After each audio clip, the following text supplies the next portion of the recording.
Umat Tuhan yang terkasih, baik yang berada di Indonesia maupun di luar Indonesia, hari ini kita bersekutu untuk merayakan peristiwa kenaikan Tuhan Yesus ke surga. Yang istimewa, perayaan kenaikan Tuhan Yesus pada tahun ini bersamaan dengan perayaan Idul Fitri bagi saudara-saudara kita. Maka nyatalah jika hari yang istimewa ini terdengar sorak-sorai dan pujian dari segala bangsa untuk kita bersama-sama mengagungkan kuasa nama Tuhan. Mari bersama-sama berdiri.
Pertolongan kita adalah dalam nama Tuhan yang menjadikan langit dan bumi.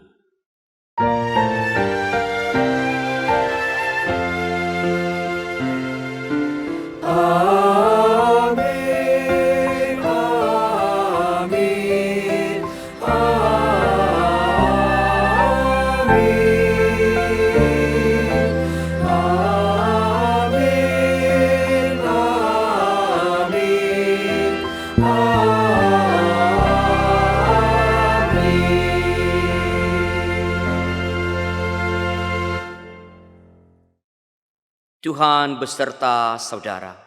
Dan beserta saudara juga. Silakan duduk. Umat Tuhan yang terkasih, kenaikan Tuhan Yesus ke surga merupakan peristiwa penting dalam kehidupan kita selaku murid-murid Kristus. Peristiwa ini menegaskan bahwa kita dipanggil untuk melanjutkan tongkat estafet pelayanan Yesus di dunia. Hal ini merupakan panggilan yang istimewa. Dia yang agung dan menjadi raja atas semesta ternyata mempercayakan tugas mulia ini kepada kita. Maka saat ini, saat kita menjadi saksi di dalam hikmat-Nya, disitulah kita sedang merespons panggilan istimewa ini. Pertanyaannya adalah, apakah kita sudah menjadi saksi dalam hikmat-Nya, dalam hikmat Tuhan? Apakah kita sudah mengenal hikmat Tuhan? Bagaimana hikmat itu mewarnai kehidupan kita? Mari kita merenungkannya di dalam doa secara pribadi.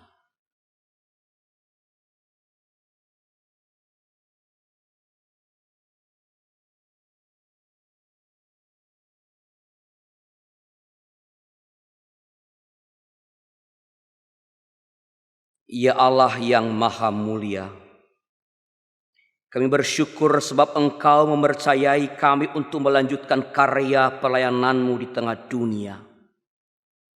Dosa serta keterbatasan yang kami miliki tak menghalangi Engkau untuk melakukannya. Ampunilah kami, ya Allah, jika panggilan-Mu tidak kami respons dengan sepenuh hati. Kadang kami lebih mempersaksikan kehebatan kami daripada mempersaksikan kemurahan-Mu. Kadang kami lebih percaya pada pikiran dan logika kami daripada mengandalkan hikmat yang Engkau kurniakan. Kadang kami lebih senang mencari pujian pribadi daripada memuji nama-Mu melalui sikap dan tutur kata kami. Ampunilah kami, ya Allah, dan kasihanilah kami.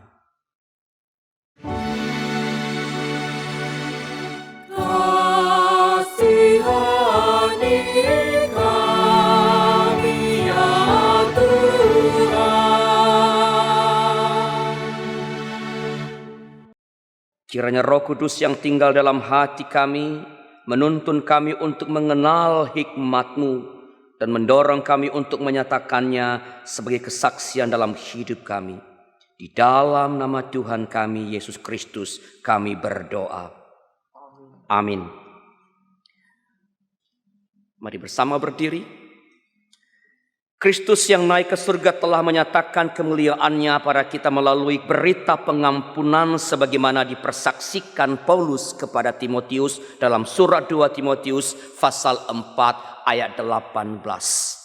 Demikian. Dan Tuhan akan melepaskan aku dari setiap usaha yang jahat.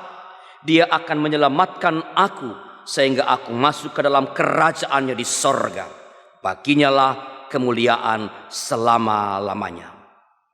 Di dalam Kristus engkau telah diampuni. Di dalam Kristus engkau pun telah diampuni. Damai Kristus bagimu. Damai Kristus bagimu juga.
Silakan duduk. Mari kita bersatu hati di dalam doa untuk menyiapkan hati dan pikiran kita mendengarkan firman Tuhan. Mari kita berdoa.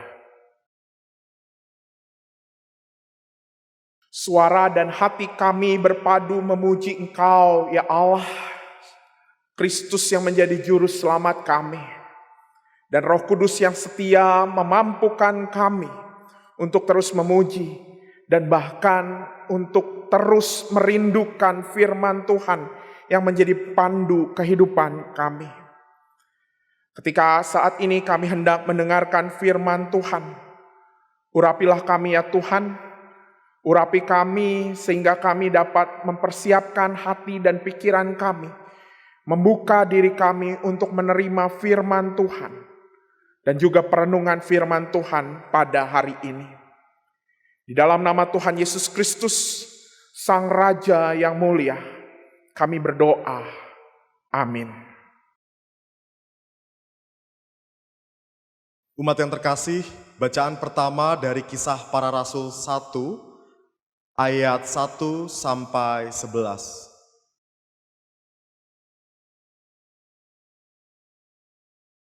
Hai Theophilus, dalam bukuku yang pertama aku menulis tentang segala sesuatu yang dikerjakan dan diajarkan Yesus sampai pada hari ia terangkat. Sebelum itu ia telah memberi perintahnya oleh Roh Kudus kepada rasul-rasul yang dipilihnya. Kepada mereka ia menunjukkan dirinya setelah penderitaannya selesai, dan dengan banyak tanda ia membuktikan bahwa ia hidup. Sebab selama 40 hari ia berulang-ulang menampakkan diri dan berbicara kepada mereka tentang kerajaan Allah. Pada suatu hari ketika ia makan bersama-sama dengan mereka, ia melarang mereka meninggalkan Yerusalem dan menyuruh mereka tinggal di situ menantikan janji Bapa, yang demikian katanya, "Telah kamu dengar daripadaku, sebab Yohanes membaptis dengan air, tetapi tidak lama lagi kamu akan dibaptis dengan Roh Kudus." Maka bertanyalah mereka yang berkumpul di situ, "Tuhan, maukah Engkau pada masa ini memulihkan kerajaan bagi Israel?" Jawabnya, "Engkau tidak perlu mengetahui masa dan waktu yang ditetapkan Bapa sendiri menurut kuasanya. Tetapi kamu akan menerima kuasa kalau Roh Kudus turun ke atas kamu, dan kamu akan menjadi saksiku di Yerusalem dan di seluruh Yudea dan Samaria dan sampai ke ujung bumi." Sesudah ia mengatakan demikian, terangkatlah ia disaksikan oleh mereka, dan awan menutupnya dari pandangan mereka. Ketika mereka sedang menatap ke langit waktu ia naik itu, tiba-tiba berdirilah 2 orang yang berpakaian putih dekat mereka dan berkata kepada mereka, "Hai orang-orang Galilea, mengapakah kamu berdiri melihat ke langit? Yesus ini yang terangkat ke sorga meninggalkan kamu akan datang kembali dengan cara yang sama seperti kamu melihat dia naik ke sorga." Demikianlah sabda Tuhan. Syukur kepada Allah.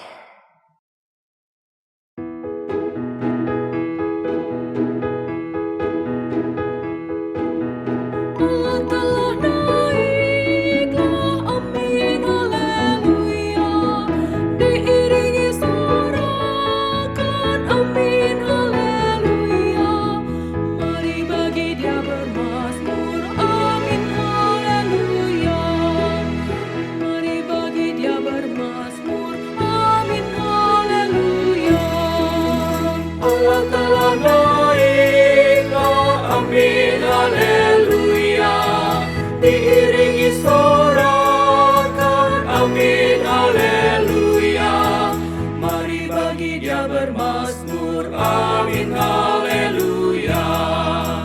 Mari bagi dia bermazmur, amin, haleluya. Mari bertepuk tangan, hai segala bangsa, dengan sorak-soraimu sanjung Allahmu, karena yang maha tinggi Tuhanmu yang dahsyat, Dia Raja yang besar atas seluruh bumi. Allah telah naiklah, amin, haleluya. Diiringi sorakan, amin, haleluya. Mari bagi Dia bermazmur, amin, haleluya. Mari bagi Dia bermazmur, amin, haleluya. Bangsa-bangsa di dunia sudah Dia taklukkan, lalu diserahkannya di kaki kita.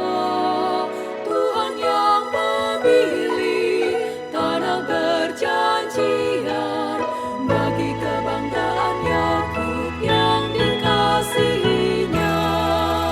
Tuhan telah naik, amin, haleluya. Diiringi sorakan, amin, haleluya. Mari bagi Dia bermazmur, amin, haleluya. Mari bagi Dia bermazmur, amin, haleluya. Allah pemimpin dunia, Raja bangsa-bangsa, ditatanya yang kudus, Allah menetap. Para pemuka bangsa adalah umat-Nya, yang punya perisai bumi, Kau Allah termulia. Tuhan telah naik, amin, haleluya. Diiringi sorakan, amin, haleluya. Mari bagi Dia bermazmur, amin, haleluya. Mari bagi Dia bermazmur, amin, haleluya.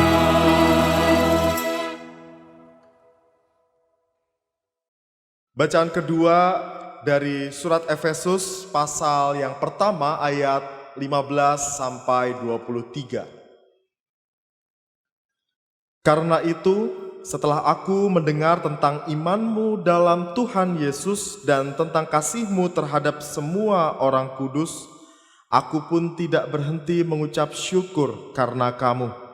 Dan aku selalu mengingat kamu dalam doaku dan meminta kepada Allah Tuhan kita Yesus Kristus, yaitu Bapa yang mulia itu, supaya Ia memberikan kepadamu roh hikmat dan wahyu untuk mengenal Dia dengan benar, dan supaya Ia menjadikan mata hatimu terang, agar kamu mengerti pengharapan apakah yang terkandung dalam panggilannya, betapa kayanya kemuliaan bagian yang ditentukannya bagi orang-orang kudus, dan betapa hebat kuasanya bagi kita yang percaya sesuai dengan kekuatan kuasanya yang dikerjakannya di dalam Kristus dengan membangkitkan Dia dari antara orang mati dan mendudukan Dia di sebelah kanannya di sorga, jauh lebih tinggi dari segala pemerintah dan penguasa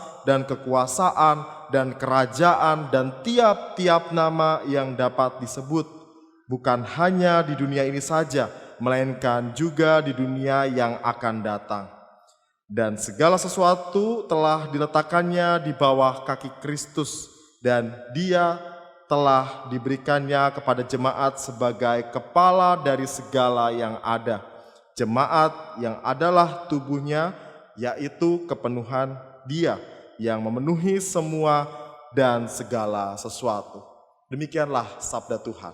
Syukur kepada Allah. Dengan berdiri kita menyambut Injil Tuhan kita Yesus Kristus menurut Lukas pasal 24 ayat 44 sampai 53.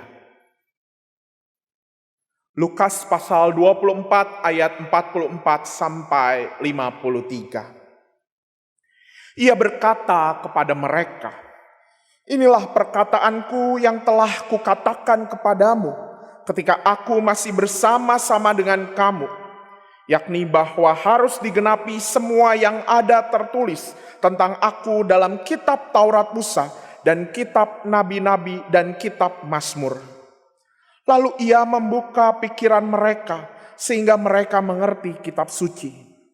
Katanya kepada mereka, "Ada tertulis demikian, Mesias harus menderita dan bangkit dari antara orang mati pada hari yang ketiga. Dan lagi dalam namanya berita tentang pertobatan dan pengampunan dosa harus disampaikan kepada segala bangsa, mulai dari Yerusalem. Kamu adalah saksi dari semuanya ini. Dan aku akan mengirim kepadamu apa yang dijanjikan Bapakku. Tetapi kamu harus tinggal di dalam kota ini sampai kamu diperlengkapi dengan kekuasaan dari tempat tinggi. Lalu Yesus membawa mereka keluar kota sampai dekat Betania. Di situ ia mengangkat tangannya dan memberkati mereka. Dan ketika ia sedang memberkati mereka, ia berpisah dari mereka dan terangkat ke sorga. Mereka sujud menyembah kepadanya. Lalu mereka pulang ke Yerusalem dengan sangat bersuka cita. Mereka senantiasa berada di dalam bait Allah dan memuliakan Allah. Demikianlah Injil Tuhan kita Yesus Kristus. Berbahagia buat setiap kita yang mendengarkan firman Tuhan serta memeliharanya dalam kehidupan sehari-hari. Haleluya.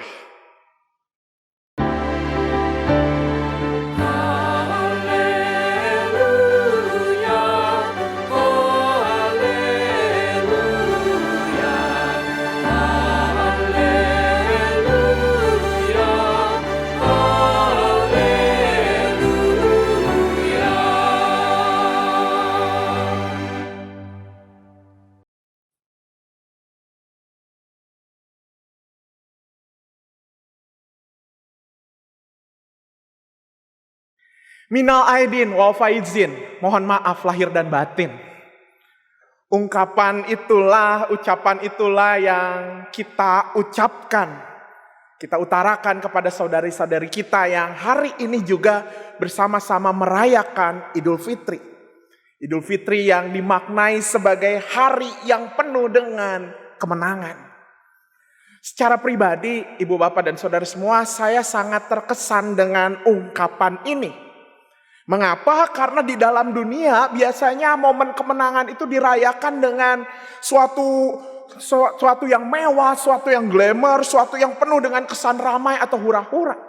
Tapi kemenangan di hari raya Idul Fitri justru dirayakan dengan saling bermaafan, dengan saling mengampuni satu sama lain. Saya sendiri tidak tahu ibu bapak dan saudara, dan tidak sempat mendalami mengapa ucapan ini yang diutarakan ketika saudara-saudari kita merayakan Idul Fitri. Namun ungkapan ini membuat saya berefleksi bahwa ternyata kesediaan seseorang untuk saling mengampuni, untuk saling memaafkan, yang berarti juga saling menerima keterbatasan, saling menerima kelemahan dan merengkuh kerapuhan satu sama lain. Itu menjadi bentuk kemenangan yang sejati. Dan tampaknya pesan yang serupa juga terkandung dalam peristiwa kenaikan Tuhan Yesus ke surga. Peristiwa kenaikan Tuhan Yesus ke surga seringkali kita maknai sebagai peristiwa yang menegaskan kemuliaan Yesus Kristus sebagai Tuhan dan Juru Selamat kita. Makanya gak aneh tadi di dalam liturgi kita, dari awal nyanyian yang kita ungkapkan selalu bicara soal agungkan kuasa namanya, masyurkan rajamu. Nanti di akhir juga kita menyanyikan dia nobatkanlah. Pokoknya semua bicara soal bagaimana manusia meluhurkan Tuhan, meninggikan Yesus Sang Maha Mulia. Namun kalau kita simak dalam bacaan Injil kita hari ini, dalam Lukas pasal 24 khususnya di ayat 47. Sebelum Yesus naik ke surga, sebelum Yesus terangkat ke surga, Yesus justru menegaskan bahwa berita yang harus disampaikan oleh para murid bicara soal pertobatan dan pengampunan dosa.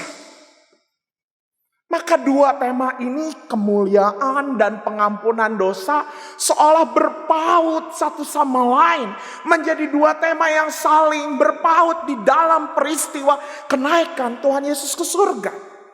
Melalui peristiwa kenaikan, kita menyadari bahwa kemuliaan atau kemenangan sejati dari Yesus Kristus justru ditunjukkan saat dirinya menyatakan pengampunan bagi manusia, bagi seluruh makhluk. Ketika dia menyatakan pengampunan, dia meluhurkan kembali manusia yang sudah jatuh ke dalam dosa. Ia memuliakan kembali manusia ke dalam citra pertamanya sebagai ciptaan menurut gambar dan rupa Allah. Kalau meminjam bahasa saudara-saudari kita yang lagi merayakan Idul Fitri, mengembalikan pada fitrahnya sebagai makhluk yang diciptakan menurut gambar dan rupa Allah.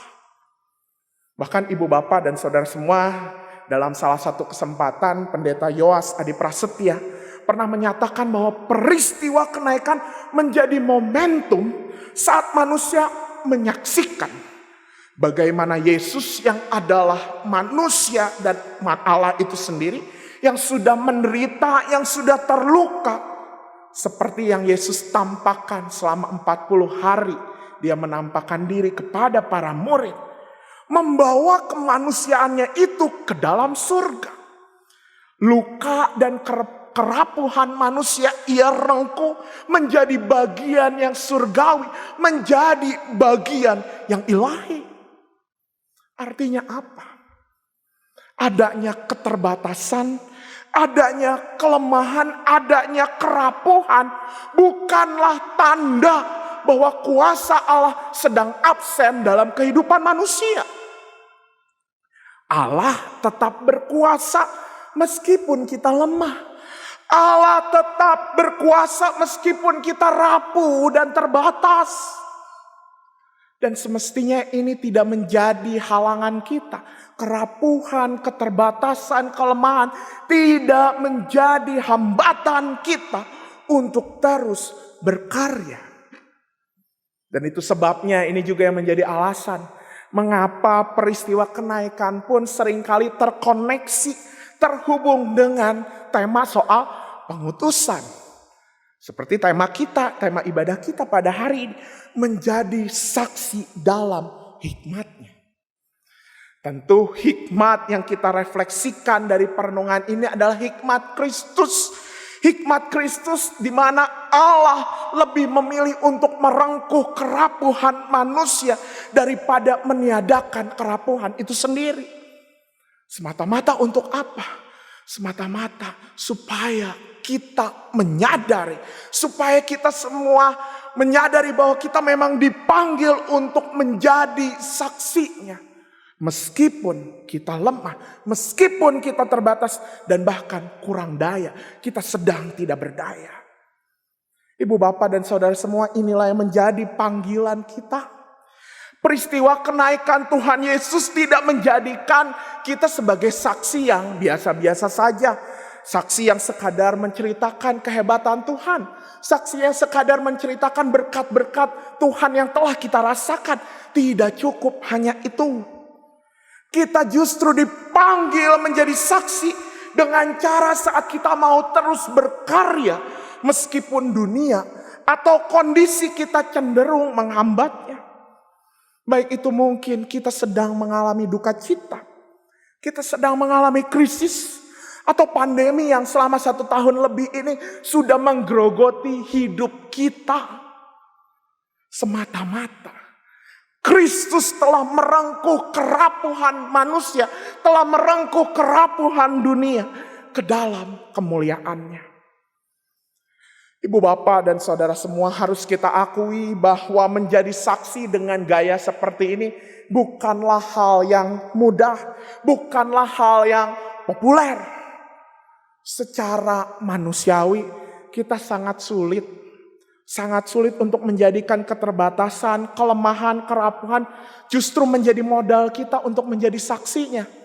Boro-boro jadi saksinya. Yang ada kelemahan menjadi alasan kita untuk menjadi alasan untuk kita menghambat kita untuk menjadi saksinya, malah jadi batu sandungan. Bisa disimpulkan mungkin pesan ini terlampau ideal. Pesan yang gak populer lagi bagi kemanusiaan kita. Jangan-jangan pesan yang gak populer inilah yang sebenarnya menyebabkan hari raya kenaikan Tuhan Yesus ke surga juga kurang populer dibanding hari raya gerejawi lainnya. Saya tidak tahu. Kita sendiri yang bisa menjawab. Namun ideal dan berarti tidak populer bukan berarti tidak mungkin. Kita justru bisa melatihnya sebagaimana para murid juga kemudian melatih diri untuk menjadi saksi Kristus di dalam hikmat Tuhan. Apa yang dapat kita pelajari dari para murid supaya kita juga bisa melatih diri kita untuk menjadi saksi dalam hikmatnya. Pertama, ibu bapak dan saudara semua, mari kita membuka kembali Lukas pasal 24 ayat 49b. Di situ di ayat 49b tertulis gitu ya. Tetapi kamu harus tinggal di dalam kota ini sampai kamu diperlengkapi dengan kekuasaan dari tempat tinggi. Inilah poin pertama. Diperlengkapi artinya apa? Kalau kita mau jadi saksi dalam hikmatnya, kita perlu tekun untuk memperlengkapi diri. Tahu karena kita terbatas. Tahu karena kita tuh punya kelemahan. Tahu karena kita tuh ya memang punya kekurangan. Tahu karena kita sebenarnya gak layak. Maka saksi-saksi Kristus seharusnya menjadi orang yang terus bersedia memperlengkapi diri. Terus bersedia untuk belajar. Kalau ngomongin soal belajar, jangan anggap belajar itu gampang. Belajar itu membuat kita harus mengorbankan banyak hal. Para orang tua begitu menyadari ya, bagaimana pendidikan anak itu harus banyak yang dikorbankan untuk pendidikan anak. Baik materi, baik waktu, apalagi sekarang PJJ, waktu yang terkuras habis untuk belajar. Memang belajar memang membutuhkan pengorbanan. Dan ini yang memang tampak juga ya. Di para murid juga mereka harus menunggu untuk memperlengkapi diri. Artinya apa? Mereka harus berkorban waktu untuk memperlengkapi diri. Ada ibu bapak dan saudara semua, ada teman saya yang saat ini sedang belajar jadi juru bahasa isyarat seperti Sita yang biasanya ada di kebaktian ini gitu ya. Mereka ternyata ketika seseorang mau jadi juru bahasa isyarat, dia harus berlatih dahulu. Kadang-kadang dalam latihan itu banyak waktu yang harus dikorbankan. Enggak gampang untuk menghafal bahasa isyarat itu. Saya cuma bisa haleluya, haleluya, haleluya, amin. Cuma bisa hitung gitu ya. Itu juga setelah 1 tahun baru hafal. Enggak gampang. Tapi ketika teman saya ini mau belajar, mau tekun melatih diri, mau mengorbankan banyak waktu untuk melatih diri, dan akhirnya dia bisa pelayanan menjadi juru bahasa isyarat. Ternyata dia cerita, saya bersyukur. Kenapa? Karena ternyata teman-teman tunarungu justru terima kasih, mengungkapkan terima kasih, menyatakan sungguh terberkati dengan pelayanan. Ada waktu yang harus dikorbankan untuk berlatih menjadi saksinya. Tetapi di situ ia akhirnya bisa menjadi saksi yang menjadi berkat untuk orang lain. Ibu bapak dan saudara semua, memperlengkapi diri memang melelahkan. Bahkan kadangkala tidak efektif. Harus mengorbankan banyak hal. Namun saat kita memperlengkapi diri, kita akan merasakan bagaimana Tuhan yang berkuasa ternyata memakai kita yang lemah dan terbatas menjadi saluran berkat untuk banyak orang. Karena itu teruslah memperlengkapi diri. Itu yang pertama, supaya kita tetap bisa menjadi saksi dalam hikmatnya. Yang kedua, saya mengajak kita semua membaca kembali bacaan pertama dalam Kisah Para Rasul pasal 1. Dan di ayat 11 kita melihat bagaimana setelah mendapat perintah dari para murid agar menjadi saksi, lalu Yesus terangkat ke surga, apa yang dilakukan para murid? Mereka melihat ke langit. Dan kemudian apa yang terjadi? Malaikat datang dan bertanya kepada mereka, mengapa engkau melihat ke langit? Seolah pertanyaan malaikat ini ada yang salah dari tindakan para murid. Seolah ada yang keliru dengan sikap para murid tersebut. Malaikat justru mendorong para murid kemudian untuk kembali ke Yerusalem. Sepintas ini serupa dengan peristiwa transfigurasi. Saat Yesus justru meminta para murid untuk turun gunung kembali ke dalam dunia. Daripada kelamaan di atas gunung melihat Yesus dimuliakan di atas gunung. Apa artinya? Menjadi saksi Kristus justru mengundang kita untuk membuka diri pada dunia. Kita dipanggil untuk tidak anti pada dunia. Kita bahkan dipanggil justru untuk mendekat pada dunia. Kadangkala dalam kamus beriman kita terlalu banyak melihat dunia sebagai sesuatu yang gelap, sebagai sesuatu yang tidak rohaniah.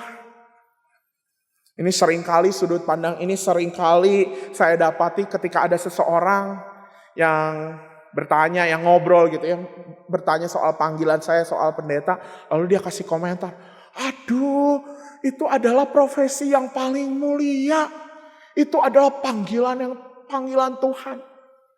Di dalam hati saya bertanya, emang profesi lain enggak mulia apa? Emang profesi lain juga bukan panggilan Tuhan? Ibu bapak, ini adalah salah satu contoh bagaimana sudut pandang bahwa dunia ini adalah sesuatu yang gelap, sesuatu yang tidak ilahi.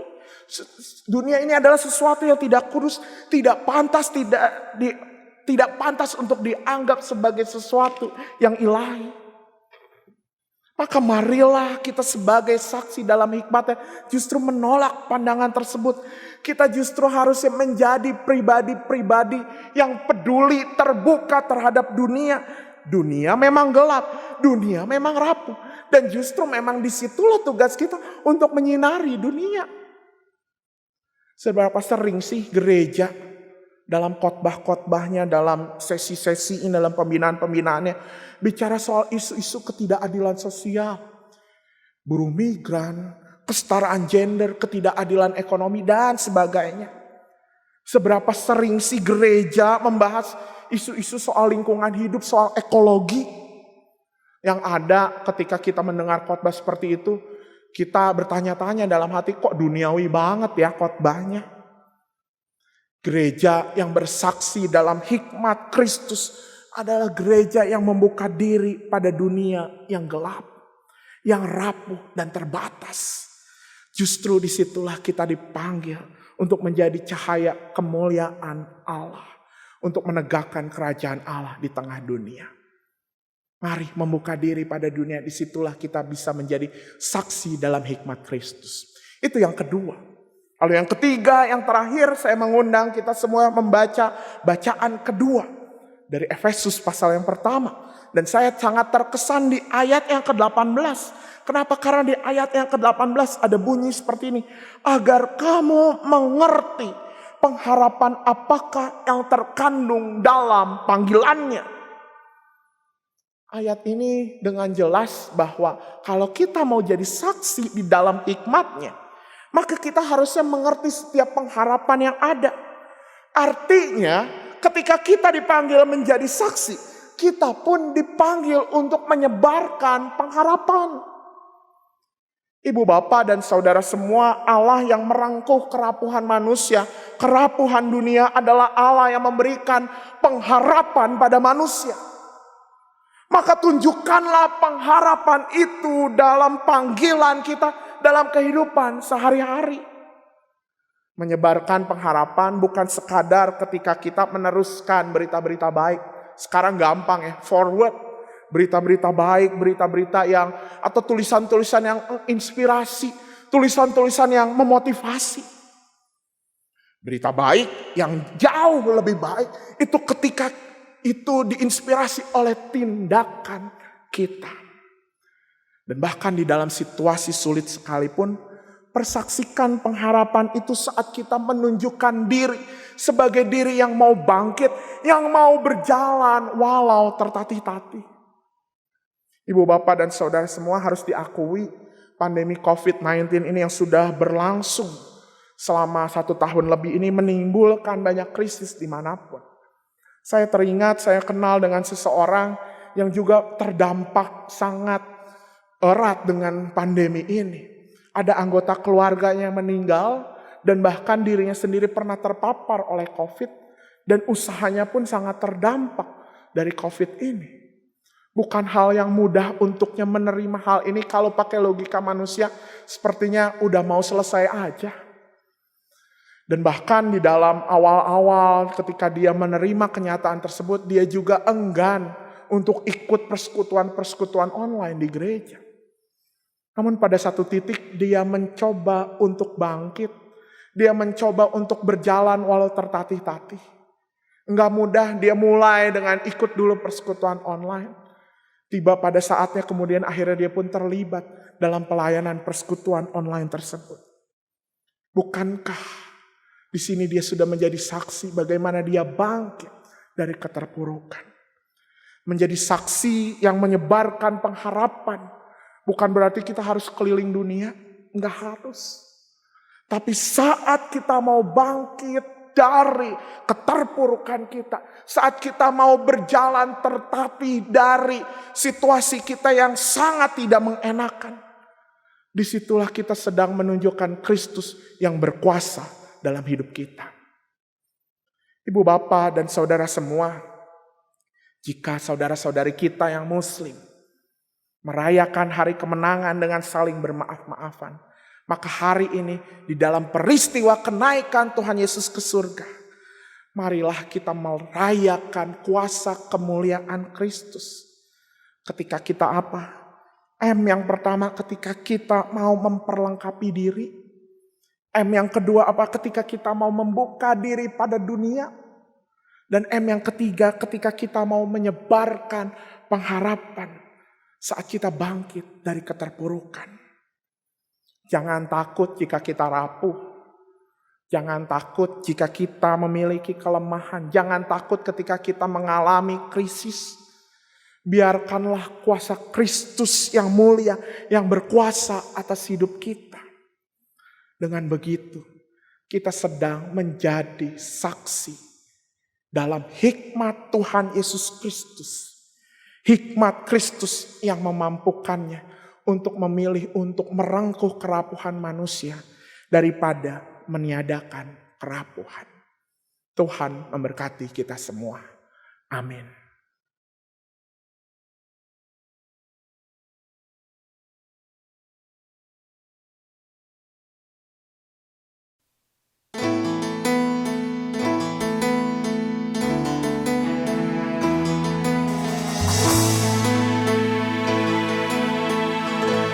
Tuhan telah naik ke surga,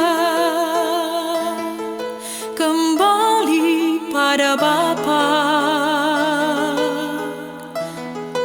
bertata di tempat yang mulia, rumah yang kekal. Tuhan telah naik ke surga, namun dunia tak ditinggalkannya. Tuhan tak pernah lupa umat pilih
Marilah kita bersama dengan umat Allah di masa lalu, masa kini, dan masa depan, mengingat janji baptisan kita dengan mengikrarkan pengakuan iman rasuli. Aku percaya kepada Allah, Bapa yang Maha Kuasa, Khalik langit dan bumi, dan kepada Yesus Kristus, anaknya yang tunggal Tuhan kita, yang dikandung dari Roh Kudus, lahir dari anak darah Maria, yang menderita sengsara di bawah pemerintahan Pontius Pilatus, disalibkan, mati dan dikuburkan, turun ke dalam kerajaan maut. Pada hari yang ketiga, bangkit pula dari antara orang mati, naik ke surga, duduk di sebelah kanan Allah, Bapa yang Maha Kuasa, dan dari sana ia akan datang untuk menghakimi orang yang hidup dan yang mati. Aku percaya kepada Roh Kudus, gereja yang kudus dan am, persekutuan orang kudus, pengampunan dosa, kebangkitan orang mati, dan hidup yang kekal. Amin.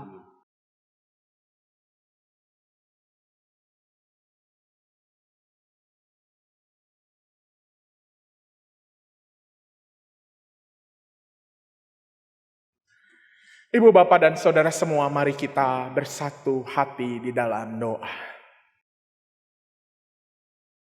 Bukan sebuah kebetulan ya Tuhan, jika hari ini ketika kami bersama-sama merayakan kenaikan Tuhan Yesus ke surga, saudara-saudari kami yang beragama Muslim pun merayakan hari raya Idul Fitri. Dan melalui firman Tuhan hari ini kami sama-sama diingatkan bagaimana hari raya ini menyadarkan kami bahwa Engkau yang adalah mulia justru mau merengkuh kerapuhan setiap kami, merengkuh kerapuhan dunia.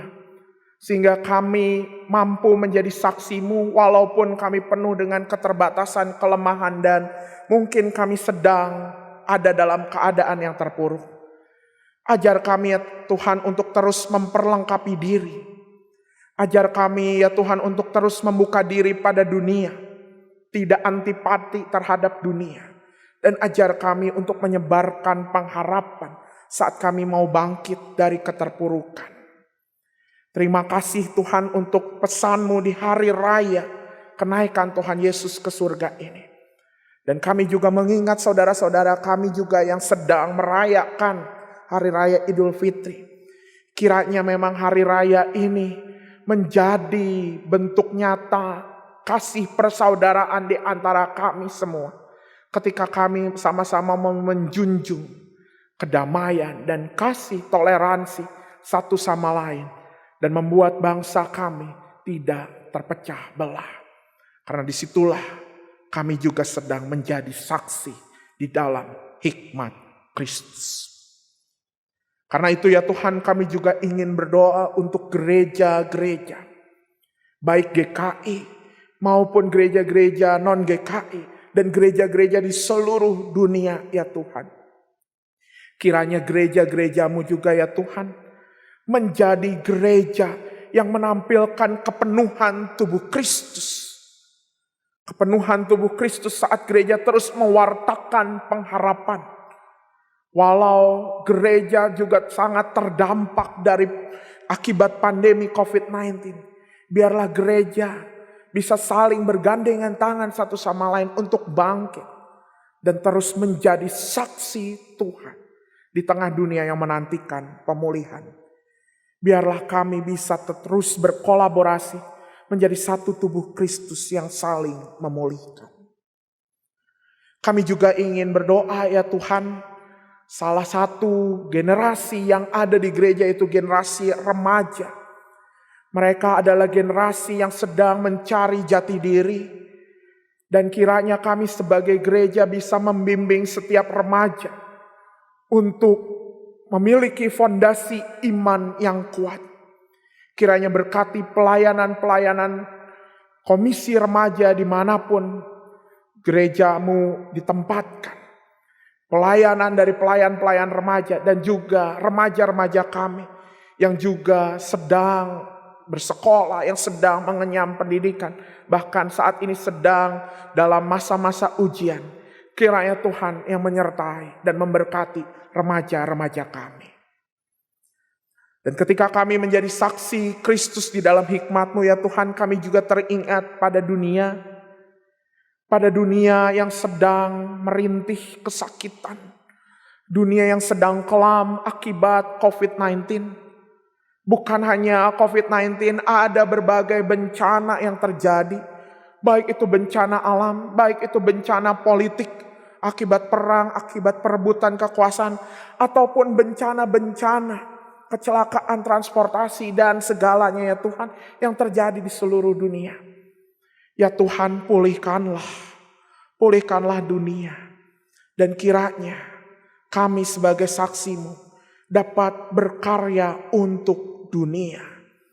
Kami peduli dengan dunia, sehingga dunia yang adalah baik ketika Engkau menciptakannya, kami bisa memeliharanya juga dengan baik. Inilah doa kami ya Tuhan. Inilah syukur kami dan permohonan kami di hari kenaikan. Dan kami ingin menaikkan doa ini. Dan mengakhirinya dengan doa yang telah Tuhan Yesus ajarkan kepada kami. Bapa kami yang di sorga, dikuduskanlah nama-Mu. Datanglah kerajaan-Mu. Jadilah kehendak-Mu di bumi seperti di surga. Berikanlah kami pada hari ini makanan kami yang secukupnya. Dan ampunilah kami akan kesalahan kami, seperti kami juga mengampuni orang yang bersalah kepada kami. Dan janganlah membawa kami ke dalam pencobaan, tetapi lepaskanlah kami daripada yang jahat.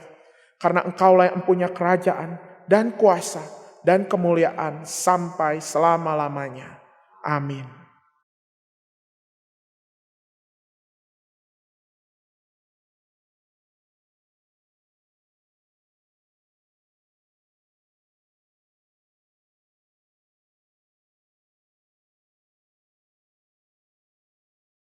Mari kita mengucap syukur pada Allah, baik melalui persembahan maupun melalui kesaksian hidup kita, supaya segala makhluk dapat menyanyikan syukur atas kasih setia Tuhan. Mazmur 96 ayat 10 sampai 12. Katakanlah di antara bangsa-bangsa, Tuhan itu Raja. Sungguh tegak dunia, tidak goyang. Ia akan mengadili bangsa-bangsa dalam kebenaran. Biarlah langit bersukacita dan bumi bersorak-sorak. Biarlah gemuruh laut serta isinya. Biarlah beria-ria padang dan segala yang di atasnya. Maka segala pohon di hutan bersorak-sorai. Umat dapat mengirimkan persembahan ke rekening gereja saudara masing-masing.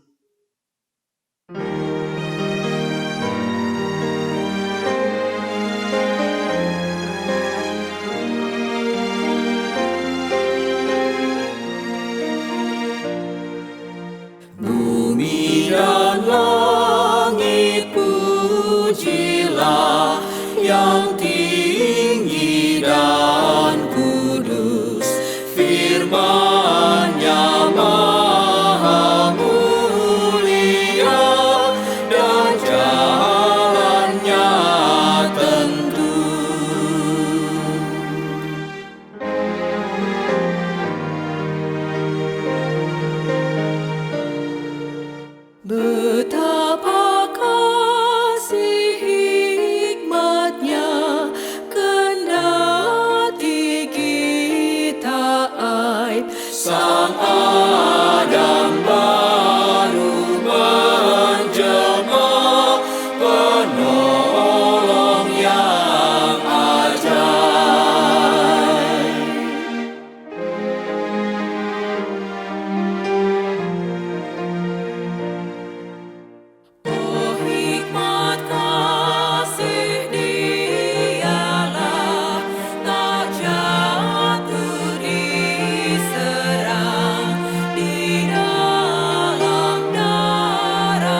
Mari kita berdoa.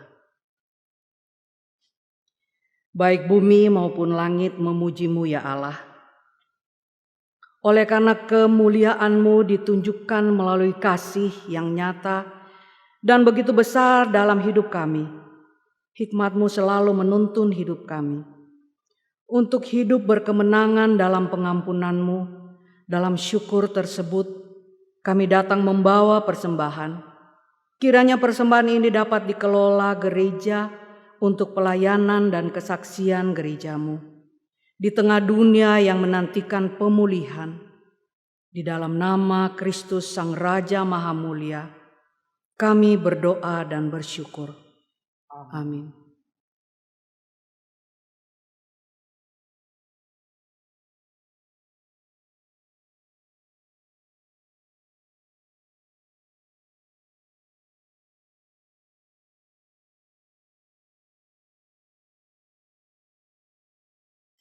Umat Tuhan yang terkasih, ingatlah bahwa Tuhan telah merengkuh kerapuhan manusia dan dunia ke dalam kemuliaan-Nya. Maka menjadi saksi di dalam hikmat-Nya, justru mendorong kita untuk menemukan kasih-Nya yang hadir dalam berbagai situasi, sekalipun ada dalam gelap dan kekelaman. Pada saat itulah kita akan merasakan bahwa Tuhan sungguh-sungguh berkuasa dalam hidup kita. Kita pun tidak lagi ragu untuk berkarya menjadi saksinya dan menobatkan Ia menjadi Raja Penebus Maha Mulia.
Arahkanlah hatimu kepada Tuhan. Jadilah saksi Kristus. Terpujilah Tuhan. Dan kini kita bersama-sama menyambut dan mengingat berkat penyertaan Tuhan. Allah sumber segala kasih karunia, yang telah memanggil kamu dalam Kristus kepada kemuliaan-Nya yang kekal, akan melengkapi, meneguhkan, menguatkan, dan mengokohkan kamu di dalam hikmat-Nya, agar engkau mampu menjadi saksinya di dalam seluruh kehidupanmu. Ialah yang empunya kuasa kini sampai selama-lamanya. Haleluya. Amin.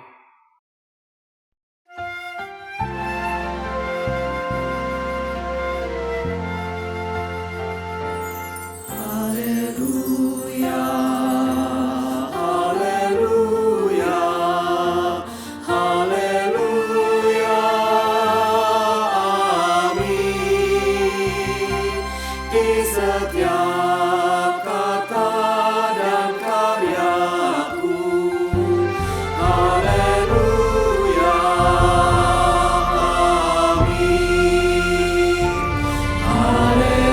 Haleluya, haleluya,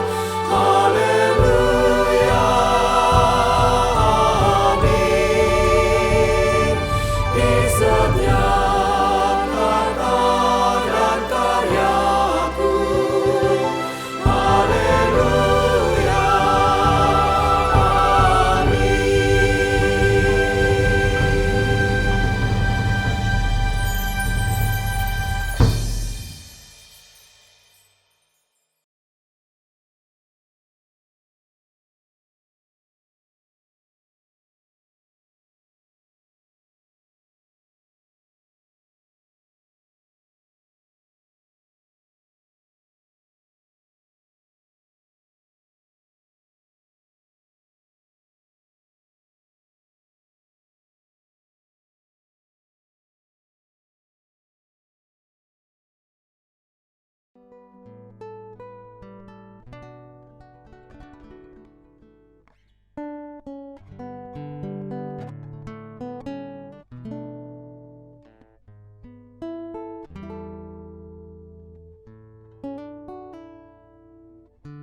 Sahabat, mari dukung pelayanan dan pekabaran Injil melalui YKB dengan membagikan link acara ini kepada sebanyak mungkin orang.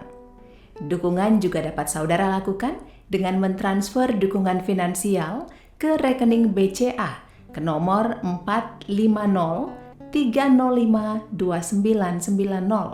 450-305-2990 atas nama Yayasan Komunikasi Bersama.